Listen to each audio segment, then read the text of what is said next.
asleep though, because people all stand. I come over and talk really loud right next to you. Good morning, everybody. Thank you so much for having me. It's an honor to be here. And thank you for coming and being a part of this group. This is such a great support network for folks who are searching.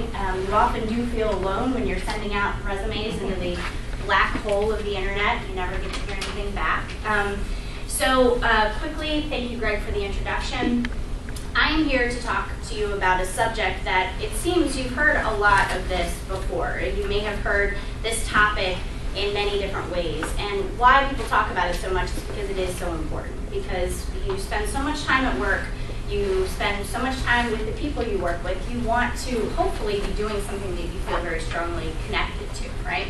And the word passion has many positive connotations and negative connotations, right? Many people think of passion as being too emotional, or that's weakness, or something like that. So I actually focus on this because this was advice that was given to me from the very beginning of my career search.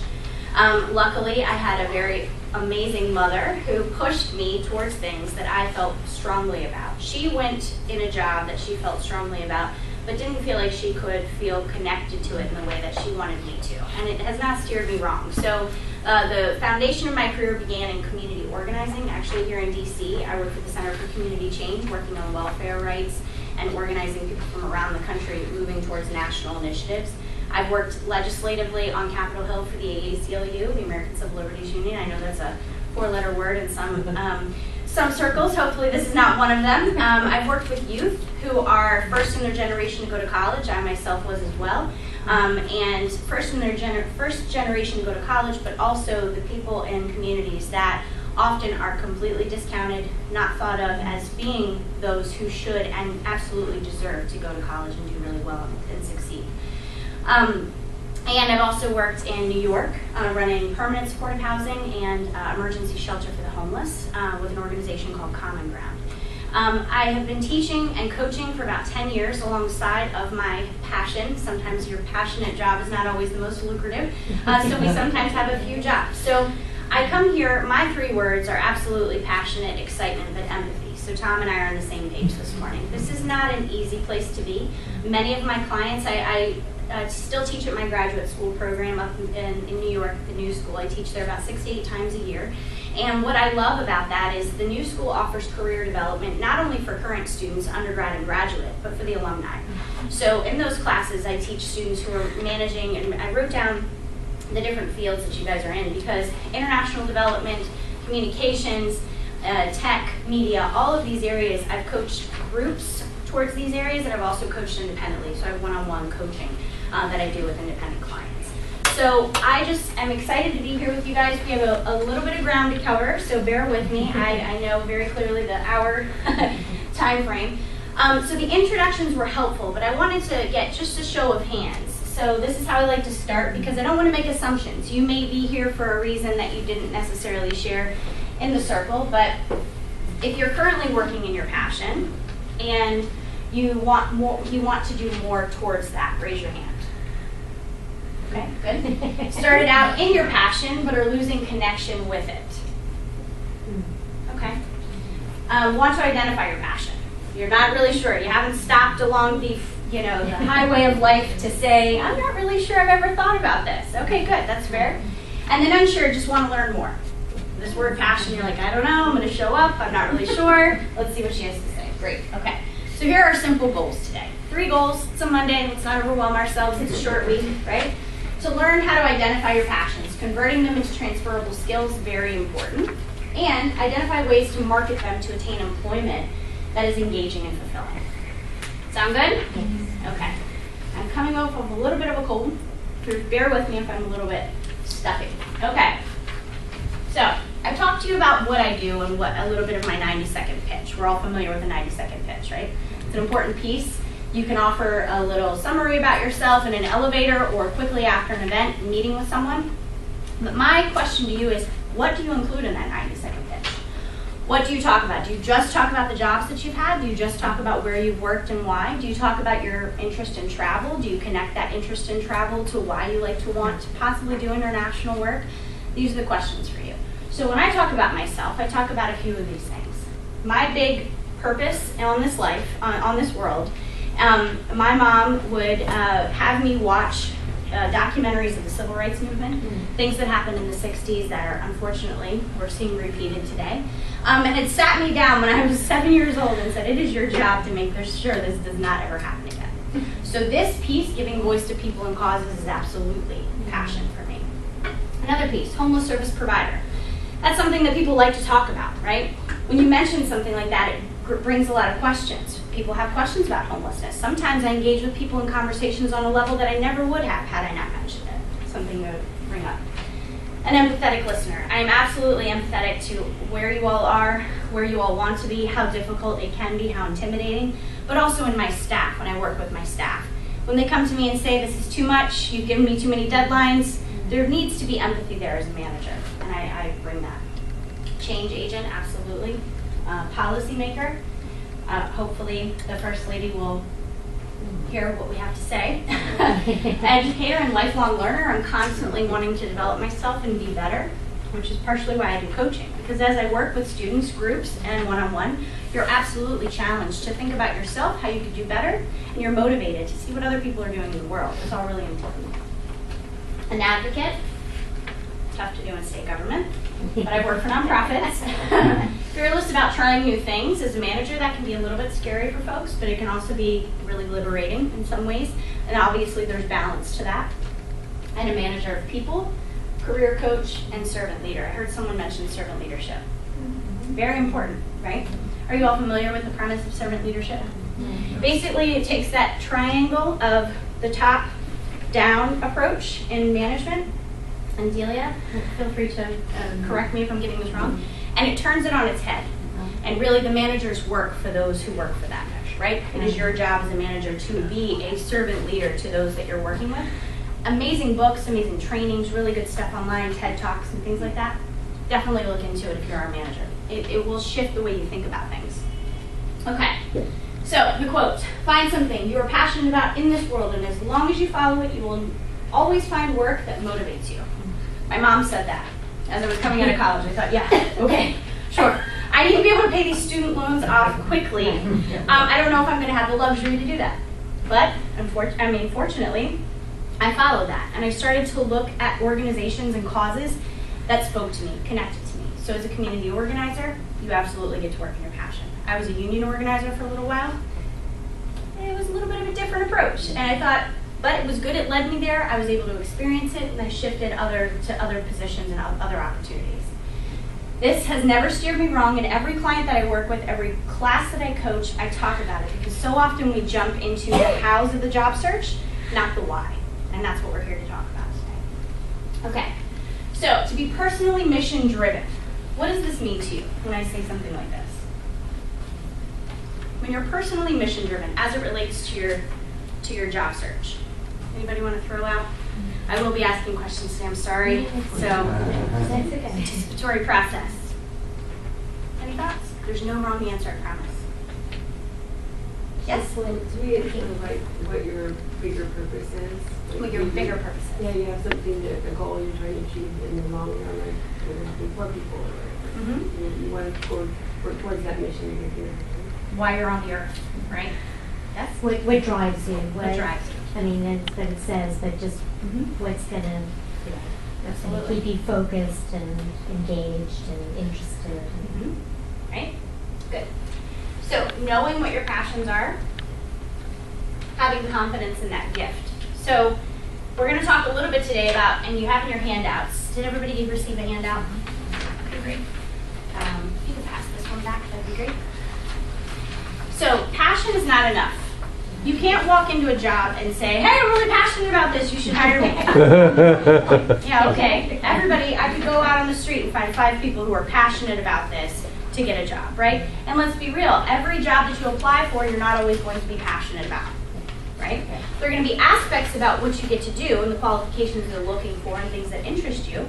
Perhaps you're passionate about being a manager, but the environment in which you're managing is not necessarily something you're passionate about. You focus in on the management piece, right? Having confidence in that gift, most important. Have the ability to explain what that gift allows you to bring to the job. So you have to connect the 2 dots. You can't just say I'm passionate about this and and expect somebody who's hiring you to understand. Just like on your resume, you can't have them be responsible for figuring out the thread in your resume. How many of you are sector switchers? Sector switchers meaning you were doing this over here and then you thought, oh, let me go do this over here, and it feels totally different. The good news is it's not. There's transferable skills. But when you are a sector switcher, on your resume, it can look like maybe you jumped around, maybe you've had some time off, maybe you were raising a child, maybe you had to take care of an ailing parent. All of these things on our resume can create some gaps. It is up to you to draw the thread. It is up to you to draw the thread between what you're passionate about, what skills that gives you, and why you should be hired.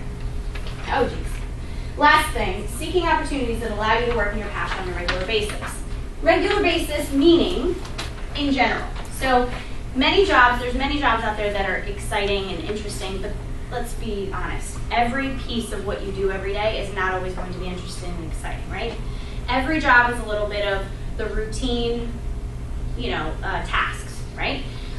Every job is a little bit piece of things that you would find really frustrating if the whole job was that, right? We're going to talk a little bit today about making sure you take some time to think about what all of those are. That's something that's in your packet.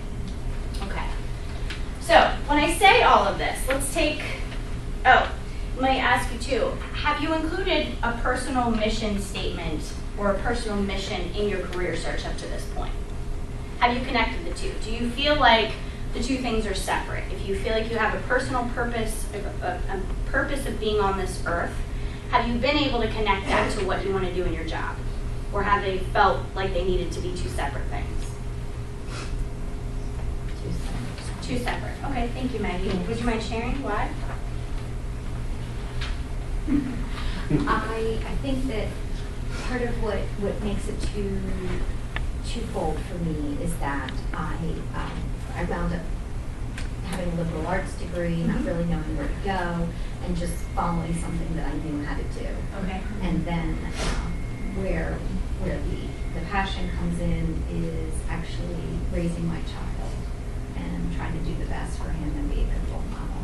It's a wonderful thing. Okay. So you felt like in college you picked something that felt like the path was already laid out and it just made sense to follow it. There's a reason why there's a path laid out. But then the other piece that you've been able to figure out that you're really passionate about is raising this amazing little human, right? Which is a wonderful thing, right? And I will say, being 40 plus in this job search, a lot of people, and I've coached many clients who are over the age of 40, over the age of 50, and into their 60s. And everything that they've said to me has been common in that, and this may be the case for you, it may not, but that as soon as you walk in, assumptions are made based on your age. As soon as you walk in and start talking about your experience, if you can't translate it to perhaps a millennial who may be interviewing you, or someone who's a little bit older than a millennial, you feel discounted. It feels as if maybe there's not enough time to talk about the experience that you've had. And because of that, some of the clients that I've had have told me that, it's just, that's another layer of anxiety. It affects your confidence. It affects your ability to feel strong and proud of what you've done, which you may have felt earlier in your career. All of these are important pieces, and part of what we're talking about today is the benefit of being in the job market for so long. You've had a lot of time to gather up these awesome little morsels of knowledge to help you figure out that actually what you did maybe before you raised your child may be different than what you're doing now, and now you have the benefit and the opportunity to shift gears in some way. Had you not had that experience, you may have been continuing on a path that was not helpful and beneficial to you, right? So just food for thought, that there's opportunity in the fact that people have been in the job market for a long time. When I say job market, I don't only mean searching, I mean working and building your career and building your resume, right? So when I say all of this, how does this make you feel? That you should include something, your personal passion, your mission for being on this planet, that you should include it in your career. How does it make you feel? Any of these pictures resonate with you? Yeah. Don't you just want to hug him? He's so stressed, right? Right? I've definitely had this feeling many, many times. What does that mean? What is she talking about? How does it make you feel? Perplexed. Yeah. Okay, good word. What I else? don't know what to do. Don't know what to do. Okay. Excited and confused at the same time. Right. At the request, yeah. Overwhelmed. Terrified. Okay, we're getting a little closer. I like it. What else? Anxious. Anxious. Okay, good words. So do we see how some of the words shift? They're all very emotionally based words, right? So another thing that I'll say, and everybody that I've coached, you cannot talk about job search without talking a little bit about emotions. And then when you add on the idea of the purpose you are on this planet to achieve with your job search, there's a whole other layer, right? And for me, it feels vulnerable. It can feel scary, right? You said terrified, okay? That's very honest, right? The reason why these words are really helpful to articulate and talk about is because this is what it means to connect something, a search like your job search, to something that's emotional and personal. So something that we'll talk about towards the end is when you are so passionately driven towards something, you can become very attached to outcomes. You can become, have the tunnel vision towards what you think is best. There's pros and cons to this, right? But we're talking just about using it and how you find your job. It can make you feel a little, how would you feel talking about your personal passion in an interview? Has anybody done I that? have. You have. Wonderful. Carolyn, how did it go? I thought I had nailed the job. Awesome. And maybe I didn't communicate it very effectively because I didn't get the job, so I don't know. Well, there could have been many things. There could have been an internal candidate that you had no idea about. They could have been ageist. They could have had all kinds of assumptions about your, right? It could have had nothing to do. Do you have a sense of what it was that? Well, it was an interview that involved 3 different people in the organization. Okay. And when I spoke to the passion that I felt and why working for that particular company brought the two together so nicely, one of the individuals really lit up and identified with that. And I thought, oh, I really scored on that one. That was good. Good. And after that exchange, I really thought I got it in the bag. Well, I think it's really important too when you are talking about something so personal. It does come off as very authentic. It comes off as coming from the heart. Sometimes that can make people feel a little bit what? Maybe uneasy. I don't know. Uneasy. Maybe the person totally tuned out of everything you were saying and said, "Oh man, I don't even know what my passion is," and just went down a whole train of thought. And unfortunately, did not pay attention to you, which was what their job was, right? Just food for thought, right? It's not the main decision maker, by the way, either, that identified with me. So. But it's interesting that you caught that person did identify with you. Anybody else had similar experiences? Maybe not necessarily in a job interview, but when you talk from the heart about something that you feel very strongly about, that connection with someone? Yes? I think it almost can provide immediate connection. In that interview, you want to make connection. Absolutely. Right, but human to human instead of potential employer to job seeker. Right. And many people will say, yes, ma'am. I think it helps if whatever organization you want to work for is to go to the net. I've got one. Oh, good. Never mind. I've got to go to the network and find something that you really like about their organization, what their mission is, and then expand on it when you're in the interview, and how it relates to you. I think that's the key. It absolutely is the key. And it is, if you can find a mission that speaks to you, that's beneficial. But there's other ways to find it too. It's a great point. I'm sorry I didn't catch your name. Maria. And if they're, okay, the places I'm going to be applying for, I probably am going to be talking with millennials. So, what is the key? What is the success in talking to the millennials? That's a great question. It's a tough question, and I'm happy to answer that maybe towards the end. I think the one thing that you, millennial or not, no matter what generation, it's connecting with why, perhaps giving them an opportunity to talk about why they came to the organization and connecting with them on that. That's just person to person. Many millennials are very deep, very introspective, want to be very connected to their community, so connecting with them on that level is really helpful. Yeah. But it can be helpful with anyone. But what I was going to say too about if you can't connect to the mission, Maybe it's a company, maybe it's a for-profit company that does really good business, has a triple bottom line, focused on social entrepreneurship, focused on investment in the community. Maybe it's not really what their mission is and what the day-to-day is, but just their business ethics. Maybe those are things that can be too, right? Opportunities to work with really strong people. We're going to touch on informational interviewing. I know that there's been a few sessions on that. And that's really, there's one coming up, right, Tom? Yeah. On informational interviewing. Yeah. Definitely come to that. It's really, really important because that also gives you a sense into the culture of an organization before you even get to that point and allows you to speak about those things in a more confident way. Okay, good. So where is your passion found? There's lots of ways to find passion, right? So I think it's important to make sure that we talk about different ways. Not everybody's the same. Right? There's lots of different ways. We're going to touch on a few different ways today. We're not going to be able to get into all the in-depth thinking that you do around each of these, but this is to get you started. So basically, what it comes from is doing something you're really good at. That's that confidence piece.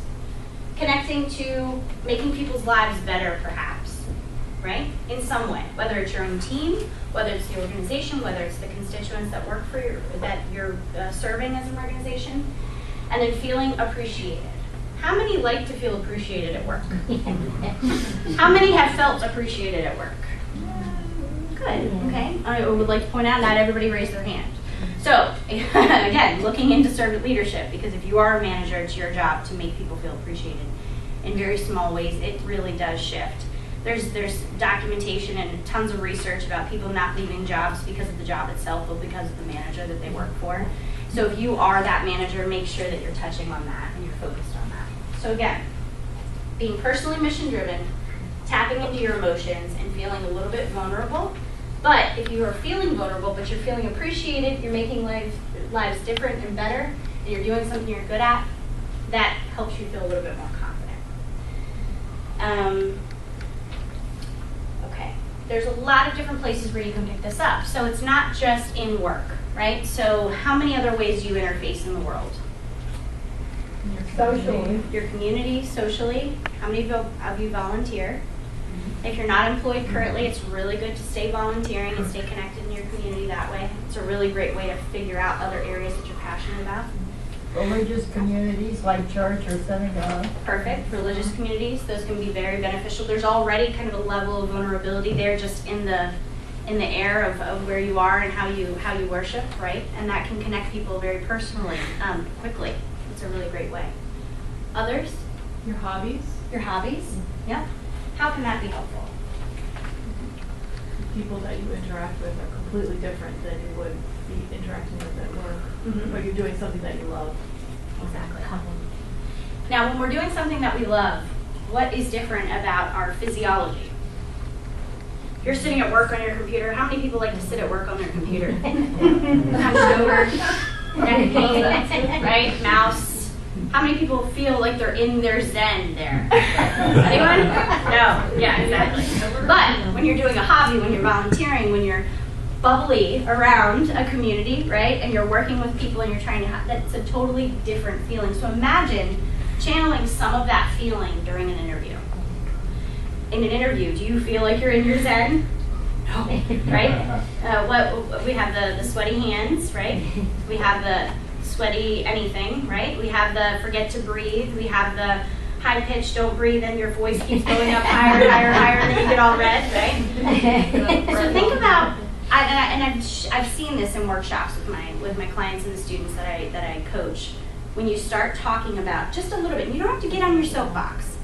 Just shifting a little bit and talking about a volunteer opportunity or something that you did, it absolutely shifts your physical being, it shifts your confidence, it shifts the tone of your voice, and it helps you feel, one, to remember to breathe, right? Very important. And then also it helps you connect with that person on a different level, right? All good things. Okay. There's other ways of finding your passion. Okay. Two opportunities to find your passion. A hummingbird or this poor child you just hit a wall. So when I say hummingbird, talk to me a little bit about what that would mean. How do hummingbirds do? They flit. They flit around. They flit around. But do they just flit Check around? out things. Check out birds. Right, they go to the flower, they get what they need, they go over here, then they go over here, right? They're beautiful and they move so fast, right? So think of that and how you approach your search, right? How many of you have had jobs where you've been a bit of a hummingbird? Okay, can you give me an example? Well, I've always worked in small organizations. Oh, sorry. No, I'm sorry. I just. I've had, I don't know, thousands of jobs, and they're Thousands. I would say they range in industry and activity, and you know, it's like I've logged tape, I've done help desk things, I've fixed spreadsheets, and and the things that draw me to them vary at times. I mean, the logging of tape was just because I like tennis, right? The archiving of photos was because it was at CBC and they had a need for someone to come archive their Ebola photos, right? Like, and so yes, I've had thousands of jobs. Sarah, small and big. Thousands of jobs. Well, I've always worked in small organizations where you have to wear many hats, and I used to really like that. And I find as I get older, I don't like it as much. Why? I don't really know. I had that light bulb moment not that long ago. I feel like nothing ever gets really done. Like there's that 80-20 rule, but I don't really like the 80-20 rule. I feel like it's a bit of a cop-out. But Jack of all trades, master of none as an organization where you feel like they're just nothing constantly gets over. done like it should. It just gets done, which I guess in some instances is good, but it's a hard mantra for me to live by. And jack of all trades and many jobs that you have to do sometimes code for, we don't have enough money to pay you what you really should be paid for. And I'm not saying that's your case, but in my client's case, it's especially coming out of college, you're just given all these things to do. And it's up to you as the person seeking the job to pull back. And one, we all need a job. We've all had a time where we need a job, no question. So you don't necessarily have the luxury of saying, I'm not going to do this, but you have to pull back and ask yourself, how is this connected to my purpose on the planet? How is this, I'm using my time here in this job. Could I ask to be a part of different projects? Could I ask a senior staff member to mentor me in some way if they've had experience in other areas? How can I best use my time here as a hummingbird, right? So some people have gone to jobs and I've even been told that they really didn't know what the job was going to be like. They got there, it was totally different than what they thought. How many of you have been there? Okay. There's still lessons to learn, right? You don't want to stay there very long. You want to get moving to something else. But it's all about figuring out how does this connect. And today we're going to take a pause on the highway of life and do an assessment. So any job that you have after this point, you'll be able to connect those things, right? That's the point. And you'll be able to ask yourself, why am I here? How can I best use my time and my experience here? So hitting a wall, what does hitting a wall mean?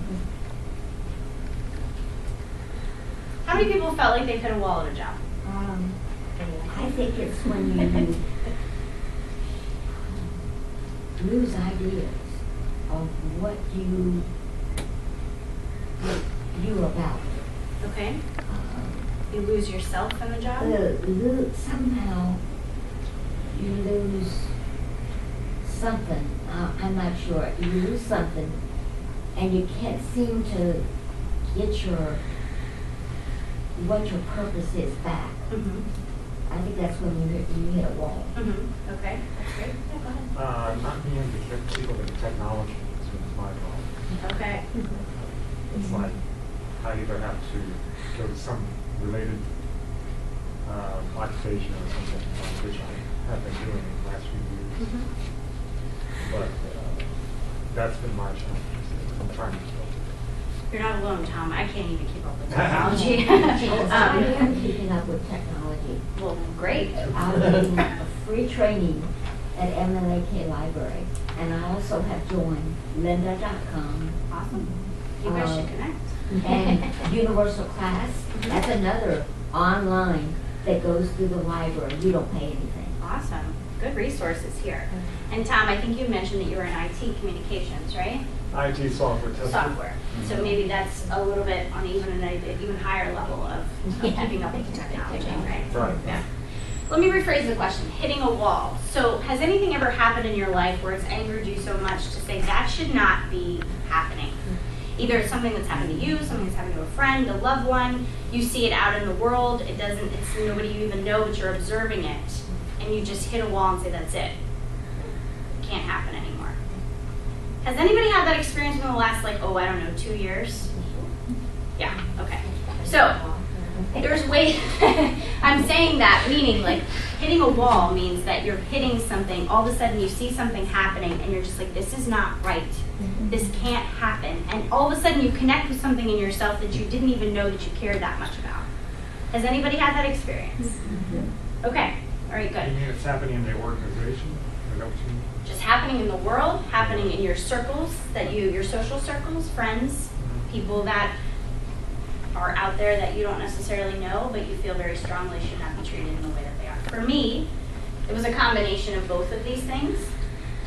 So I'll tell you very quickly. So my career was very focused on working in different issues and areas, and when I chose to go to graduate school, I left a paying job in DC to move to one of the most expensive cities in the world, New York City, and go to graduate school. And my role at graduate school, I was going to get a master's degree in urban policy analysis and management with a focus in I wasn't sure yet. And my job was to go to school for these 2 years, and I was going to come right back to DC or to this area and work, right? And in my mind, I had all the papers stacked up nicely, right? Everything was very orderly. And this was my plan, and this is what I was going to do.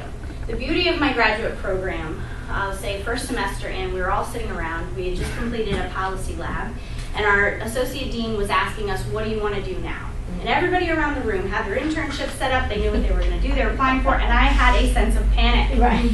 Complete panic, because all of my nice piles in my mind of how I file things away and what I was going to do had been completely blown around. And all these people, they knew what they were doing. They were dancing. They were having fun. Me, on the other hand, was panicked because going to graduate school, all of these other areas opened up for me. I had no idea some of the classes I had the benefit of taking at the new school. It's a great program.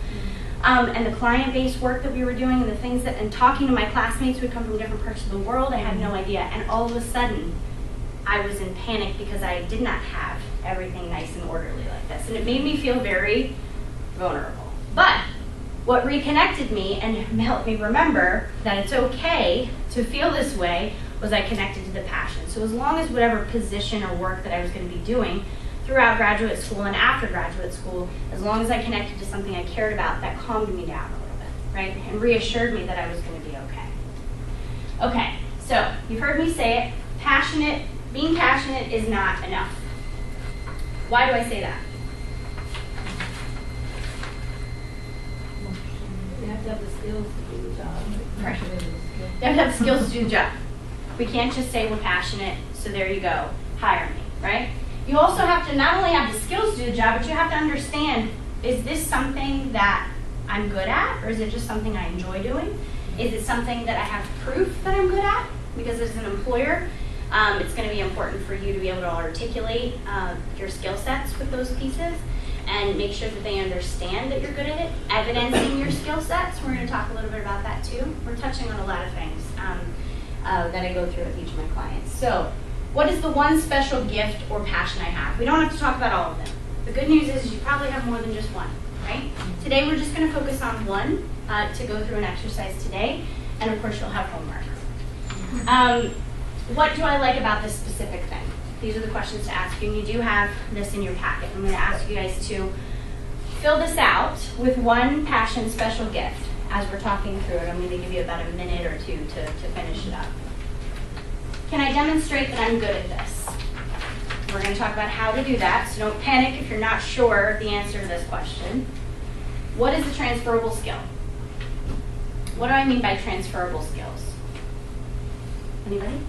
Well, I have transferable skills in supervision, manual, accounts payable and receivable. Great. making reservations. Good.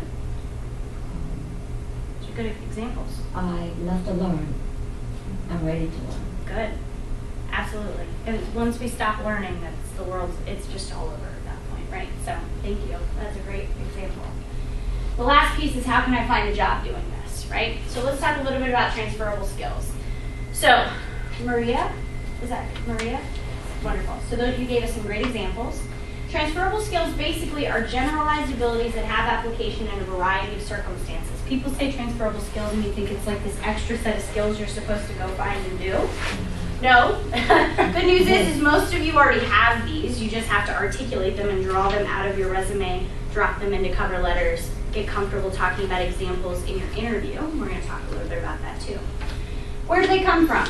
Employment, education, volunteering, community work, parenting, running a household. Last time I came to this session, there was a woman who had been out of the working field for a few years because she'd taken time off to raise her children, and she felt that she had absolutely nothing to offer. I'm paraphrasing her words. And I think Tom was who received that comment. He said, you have absolutely, think of all the transferable skills. And he went absolutely to career coaching, 9 miles an hour. And you could just see the shift in her face, right? Because you don't realize you have these skills. People think if they're not hard skills, that they don't count. Not the case. So, example of transferable skills. Management of people or process. Clear communication skills. How many of you have hired people who said they had clear communication skills and then you have your first check-in with them and you have no idea what they're talking about? Anybody? It's just me? No. Okay. Okay, good. All right.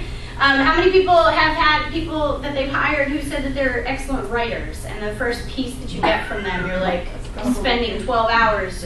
Yes. Can I get a yes? Okay.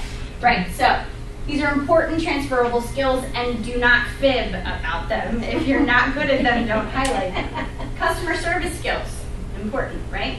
How many people have interfaced with organizations that have hired a number of people who have no transferable customer service skills? How many people have dealt with HR in their organizations or companies who have not had helpful communication and customer service skills, right? Well, that's a lot of hands on that one. Okay, good, I'm not alone. See, this is what Sporty Plus is all about. Language skills, really important. How many of you speak a second language? A third language? Fourth? My hat is off to you. 4 languages. May I ask how many? What are the languages? Spanish, Portuguese, English, and a little bit of Farsi. Awesome. That's amazing. So when you list your transferable skills on your resume, you want to list those and also list what you're able to do with those. So if you're able to translate documents, if you're just in conversational abilities, some people can have conversational Spanish abilities, make sure that you're clear on that on your resume. That's really important. Highlight that. Scheduling meetings and deadlines. That one's for Maria. I didn't even know you were going to be here. It's really important. Why is scheduling meetings and meeting deadlines important as a transferable skill? Doesn't matter where you work. Yeah, right. You're always going to have meetings, schedules, deadlines, right? Yeah. Written communication, we hit on that one. Problem solving. How many say they're really good at problem solving? And that's so great. I believe you're probably very good at it. But What does many. that even mean? I always what does that even mean? What does problem solving mean? Figuring out creative ways, different ways of looking at something, even if you don't know the answer, maybe knowing somebody who does. So just trying to look at an issue from different sides. It's that. It's having to figure out how to execute a project with limited resources. It's dealing with staff who don't get along.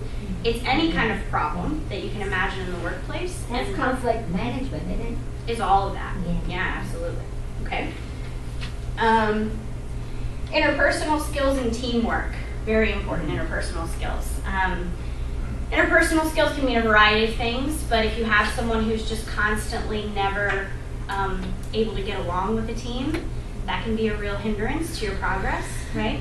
But transferable skills, so when you're talking about these things, having examples to show that you actually have these things are very important. We're moving quickly, and organizational skills. So an important piece, I found this interesting. So data shows that job seekers' resumes only match 59% of hard skills that are required and 62% of soft skills in the requirements. So people have resumes, but they're not highlighting the skills that are being asked for in the job description. So that's a really important piece. So when you look at job descriptions, and we'll admit, I've seen many job descriptions that are poorly written, okay? But if you have a strong job description and you've got a list of qualifications listed, that does not mean you change all the words on your resume to connect back to a job description, right? It means that you connect to that job description in your cover letter. You can have some of those words on your resume too, but it's about doing this work that we're going to talk about today too, to make sure that you're evidencing your skills. Don't change your resume for every job description and every job you apply for. It's very confusing. I've heard it, and a lot of people give different advice on this. One, it's a lot more work. Two, you can hit the goals in a strong cover letter, right? Okay, so these here appear in job ads but not in resumes. So positive attitude, you can't really put that on your resume, right? But you can talk about it in the interview. Multitasking and teamwork. Here are the top that appear in resumes but not in job ads. Interesting. Budgeting, team player, time management. Interesting that people may ask for this, or people say they're good at this, when what would the difference be if you just shifted it to teamwork instead of team player? Bottom line is, read the job description. There's also an awesome summary of research report that was done by livecareer.com talking about skills gaps. And that talks about the different gaps in not only job descriptions, but what the workforce is looking for and what you, so it's livecareer.com, and they've got a highlight right there on their first page. Okay, so let's go back to this. Take a few minutes to go in your packets and think of one thing that you're really strong at, which is a one personal gift that you have. What do you like about that specific thing? Maybe some of you have been filling it out as we've been going. Can you demonstrate that you're good at this? What is a transferable skill and how can I find a job doing this? So I did give you a list of transferable skills. Excuse So me. it's comprehensive. I had a question. Yes, ma'am. We've got the transferable skills list here. Yes. Do we go to this and pick out from, I included the transferable skills list to jog your memory okay, and to help kind of sometimes we get resume mush brain and the words don't really come to us. yeah. So sometimes having a list can be helpful. Yeah. But I'd love for you to just fill out the worksheet just kind of off the top of your head. That's one thing that you are really good at.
how are we doing?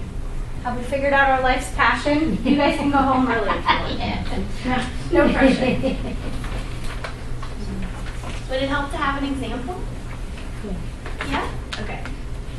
Have a quick example. Keep working. So one example is volunteering. Everybody has told me they love to volunteer, right? Volunteering is very rich. It's a really rich way of being a hummingbird and figuring out different issues, different organizations, different parts of town that really interest you, different types of people. It's a great way of dabbling in things without the stress of having to have a job in that area. So what do I like about this specific thing? This is one of my clients' examples. So interface with and helping people. They just like to help people. How many people say I like to help people? Most people do, right? That is also a very rich thing that you can boil down to. Can I demonstrate that I'm good at this? Yes, I'm always called upon to lead things when I volunteer. So not only am I just a volunteer and they call me because they need some volunteers, they actually know that I will rise to the challenge of leading an effort, and that I'm dependable, I can help coordinate and lead others. These are really good things. What are the transferable skills? Customer service, multitasking, interfacing with various populations. There's many transferable skills here. You see what we're doing, right? How can I find a job doing this? Well, you want to apply for jobs that have qualifications that match your transferable skills, right? This isn't, anything completely outlandish, right? You can look in jobs and find things that would help you connect with those transferable skills. Did anybody have a very different example that they'd like to share? Yes, please. Mine might be too lofty, and Never too lofty. You're talking about passion. I want to make the world a better place. Yay! You don't get here on a run club. How many of us want to make the world a better place? Yes. And that is not too lofty. Please tell us. So, it makes me happy and it makes the world better as to what do I like about that specific thing. I don't know how to demonstrate that I am good at that. That's kind of hard. We're going to talk about that in a second. I have made my transferable skills in that realm in what I used to do 8 years ago. Which was? Government relations type skills about communicating, persuading, dedicated, persistent, those kinds of things. Wonderful. And then how can I find a job doing this is why I am sitting here today. Right. Because I'm not demonstrating or communicating that effectively enough somewhere. Okay. So thank you for the very honest answer, and thank you for offering your example. So the goal of making the world a better place is not too lofty in hope and dream, but it is tough to connect. I think that's where you're having the difficulty in boiling it down to actual steps, right? And I suffer from being interested in too many different things. Oh, that's not suffering at all. How many people are the hummingbird in their life, right? They're really interested in lots of different things, right? Not scared to try the weird thing on the menu, not scared to go to that part of town to see the museum exhibit, right? All of these things are ways to figure it out. So what I would suggest with this, want to make the world a better place is a mission statement for your life, right? And there's nothing wrong with that. Boiling it down to the job piece. So what type of work do you feel like would allow you to do something like that? You said you used an example previously, but is there a different sector in which you'd like to work in completely? Not particularly. Okay, good. So government relations and making sure that communication is open and positive and all of those things is really important because it helps you feel like you're contributing to making the world a better place. Nothing wrong with that. That is one of your passions. It's something you're good at. So when you say that you're having a hard time explaining and giving an example of that, I think... No, I'm having a hard time convincing them to hire me to do that. Well, that's different. That's different, right? So what we're going to talk about now is the example, going back and finding examples that are evidencing your skill sets with that. Any other examples that folks would like to share that they came up with? One thing that you're good at? Your special gift is for the world? Coordinating. Coordinating, okay. Coordinating what?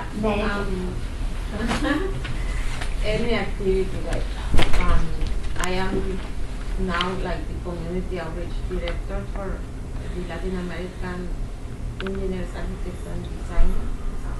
in DC, so I like to coordinate with other organizations, but we can help them. With Hands of DC, we have done murals, so I have to coordinate with them where, then find someone to design, then find the people who will come and do get paint with me the mural. Perfect. So I think I can demonstrate and, well, I don't know how I can transfer my skills. And I don't know how can I find a job doing. Well, we're going to talk about that. Are you also the coordinator in your personal life? Maybe not. Maybe not. Interesting how that happens. Interesting, yeah. Sometimes people are absolutely 100% one way at work and are very different, present differently in their personal life. Other people, it's very similar. So again, places to find these things that you're very good at. It's okay to look in your personal life and see if that transfers over in your work life. Those are important things. Okay. So, evidencing your skills. This is the part that I think is really important. If you've gone through the class here, they touch on this. This is something that for every single client that I've coached, every single person in class, this is the piece that hits home the most. Because how many enjoy answering the questions in an interview? Tell me about a time where you problem solved. Tell me about a time where you managed your team effectively.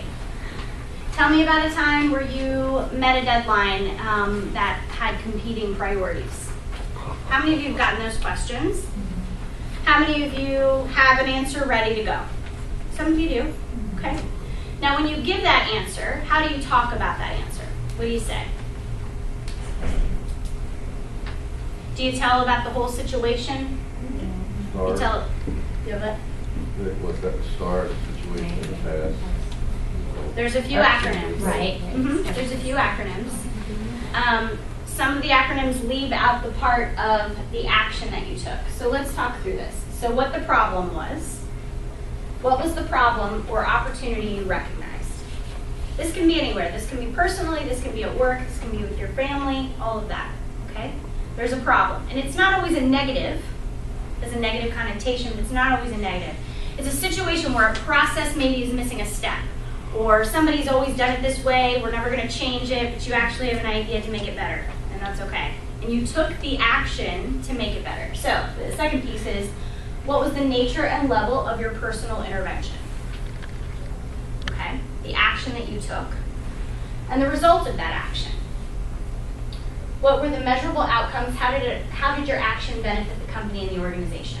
Okay, so I'll give you a quick example. When I took over the homeless shelter in New York City, it was the only homeless shelter that my organization, Common Ground, was managing. And I had managed permanent housing for formerly homeless previously and got that in good shape, and they asked me to go to the emergency shelter. The average length of stay for people who were in the shelter was about 2.5 years. Now, for those of you who aren't in the circle of homelessness, that is extremely long. The reason was because people were in the shelter waiting for a voucher, waiting for their Social Security to come through, and they were just there kind of in a holding pattern. However, in order to continue to get and receive federal, state, and city funding, you had to have a shorter length of stay. The staff were not in a great place, and we're not moving clients towards those goals, right? So there was many actions that I took. This is a large example. There's many specific PARs underneath here, and that's what I call them, PARs, P-A-R-S, right? The actions that I took, eventually, the actions that we took, first we got staff trained on what was required and how to case manage. We shifted the paradigm for clients and their expectations when they came into shelter that they would not be there for 2.5 years. We interfaced with landlords to expand our bank of resources to get people moved into housing in New York City, the most expensive place on the East Coast to live. And those are a few of the actions. The results from that, by the time I left after 2.5 years, unfortunately, we had 65% staff turnover in the first year, which is not something to brag about, but something to evidence my skills as a manager to be able to deal with that, right? Second piece was our length of stay was down to between 90 and 120 days, which is a huge improvement. And our ratings, because New York City rates all of their shelters based on their length of stay, went from the bottom quarter to the top. So those are actions and results that I took. The skill set is the fourth piece. the skills, there's many skills, right? And if we had this written up on a board, which is usually what I do in class with students, I ask you all to tell me what skills I gained from that experience. These are things you can do for yourself, right? But this is an important piece when you say, I know I'm good at this, I know I care about this, I know I've kind of done something like this, but I don't know how to say it. You need to work on getting at least 20 of these examples for yourself. And as I work with clients, what I ask them to do between our second and third interaction and our fourth is once you get about 15 to 20 of these, then we start to figure out what the trends are. So some people come to classes and they don't know what their passion are, they don't know what they're good at, but they have some experience to draw on, and that's the benefit all of you have, because you're not straight out of college, I would assume, and if you are, congratulations. But if you're not straight out of college, you've had some work experience to draw from, right? And when you get those examples, what we try to figure out is where are the trends. If most of your PARS examples are in a certain area, like project improvement, process improvement, management, maybe it's coordination with constituents. If that's where those trends start to develop, then we have a sense of what you're truly good at. You see how this is all coming together? Lots to cover if we were doing one-on-one, but I wanted to give you as much connection in this workshop as we could today. And in the interest of time, I do want to keep moving. But does anybody have questions about this? How far back do you go with these examples? Great question. Yeah. The good thing is you can pull examples from anything. Obviously, in a job interview, you want to talk about your most recent examples, right?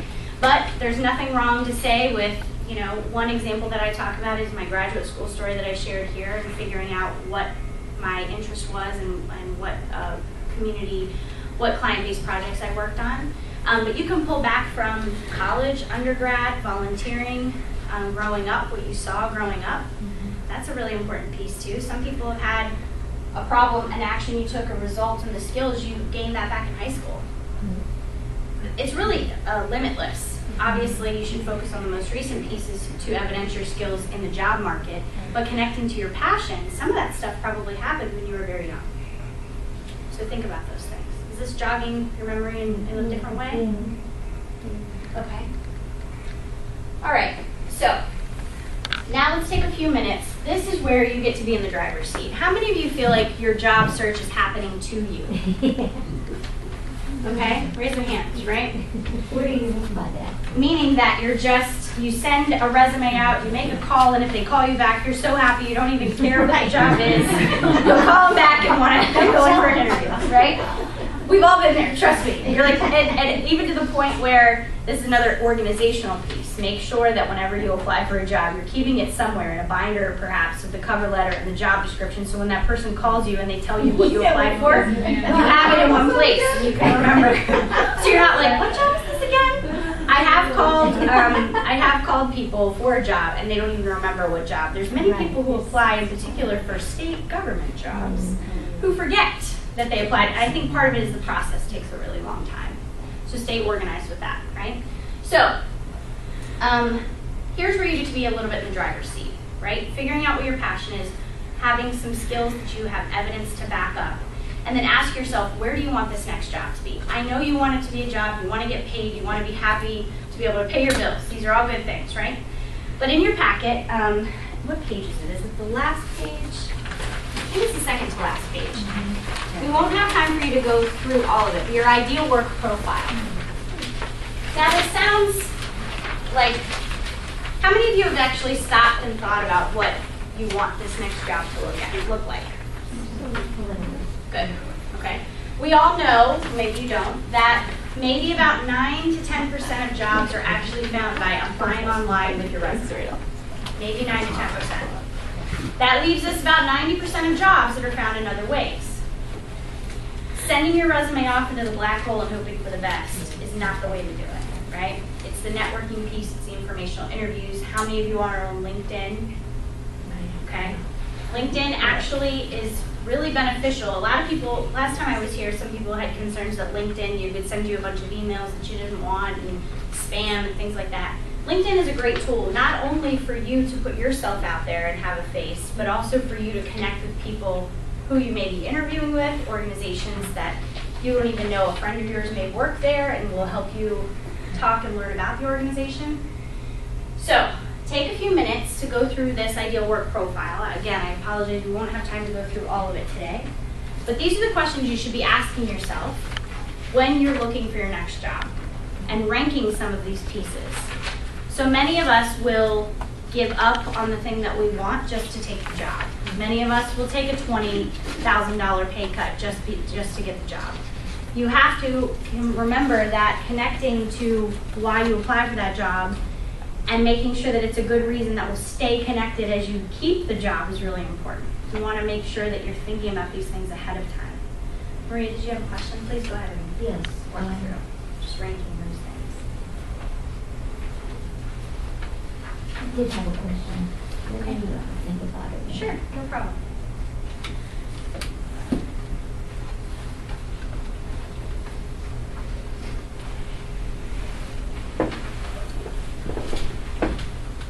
I know what I have questions about. You're presenting all this data, this information. Is it online? This you will take home. This I will email to you as after the PowerPoint. Yeah, and then we can work one-on-one to. Actually, do you work with people after you meet with them? I do, and we can talk about that at the very end. Yes. Thanks for the question. So looking through some of this and ranking the things that are important, some of this may not be important at all. I think my favorite one on here is number 6. What are the things you don't want to be doing anymore? Maybe it's how did you describe it? The jack of all trades, but you used a different. Many hats, right? Other duties is assigned. Yeah. Which is fine, all jobs have that, but what are those other duties if you get assigned, you may pull your hair out? You need to know that, right? Commute, work environment. Anybody like to share? I know I'm not giving you a ton of time to go through it, but I do want to be mindful of the ending time requirement. My apologies. What's the most important thing on this list for somebody right now in your search? And these things could change. Go I ahead. think targeting the organizations that I want. Very important. Targeting the right organization, right? Maggie? Culture is the most important thing. The culture. How many of you have stopped to think about the culture of where you're going? Now, culture can mean lots of different things to lots of different people, right? So make sure that you're really thinking through what you want that culture. If you don't know what you want it to be, what you don't want it to be is important. So expected to respond to emails at 2 o'clock in the morning, expected to come in on Saturday mornings, do work, having a very competitive, cutthroat culture, the Socratic method in staff meetings. No, I don't want any of that. Has anybody worked in an organization like that? Socratic method? Nobody? No, what is that? Okay, this is horrible. I'm going to show my age. The movie Legally Blonde, when she goes to law school and she's called upon, that's what they use in law school. So they just look at who is who and they call on you with the intention that you won't have the answer to put you on the spot. You have to be ready to respond, right? It's actually an effective method, but not in staff meetings and stuff. So other things that are really important to you. Compensation, yes, right? You don't want to work for free? What's wrong with you? I'm giving you a job. I worked for an organization and they paid us so little, and when we all went to them and said, hey, we need a little bit more money, they said, but you work for this very prestigious organization. I said, well, that doesn't help me get groceries, right? So some organizations feel very proud, and some people are not entitled, but privileged enough to be able to work for an organization where they don't have to worry about money. I was never that person. So these are important things to think about. What's something that you don't want to do in the next job? On call. You don't want to be on call? Good. Well, there's a certain kind of